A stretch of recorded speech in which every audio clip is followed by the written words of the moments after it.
இன்னைக்கு April 18 சாய்க்குட்டியோட birthday.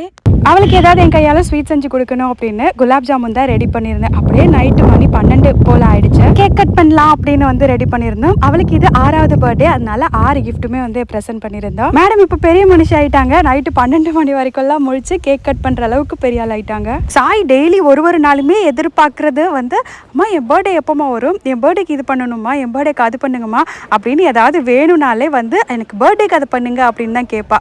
So through out the year அவள் wait பண்ணுறது இந்த ஒரு ஸ்பெஷலான டேக்கு மட்டும்தான். அதே மாதிரி நாங்கள் பாப்பாவுக்கு கொடுக்குற கிஃப்ட்ஸுமே அவளுக்கு யூஸ் ஆகிற மாதிரி எது தேவையோ அது ரொம்ப நாளாக அவள் கேட்டுகிட்டே இருக்க மாதிரியான கிஃப்ட்ஸ் தான் வந்து நோட் டவுன் பண்ணி வச்சு அதை நாங்கள் ப்ரெசென்ட் பண்ணுவோம். நெக்ஸ்ட் டே அன்பாக்ஸ் பண்ணலான்னு சொன்னாலும் கேட்கல. 12 மணிக்கே உட்காந்து எல்லா கிஃப்ட்ஸுமே அன்பாக்ஸ் பண்ணி முடிச்சுட்டு அதுக்கப்புறமா நாங்கள் அடுத்த நாள் வெளியே போகிறோங்கிறதுனால கொஞ்சம் பிரேக்ஃபாஸ்ட்டுக்கு தேவையான சட்னிலாம் ப்ரிப்பேர் பண்ணணும் அப்படின்னு புதினா துவையிலுமே ரெடி பண்ணி வச்சுட்டு நான் போய் தூங்குறதுக்கு மணி ஆல்மோஸ்ட் 2 பக்கம் ஆயிடுச்சு. நாளைக்கு பார்க்கலாம்.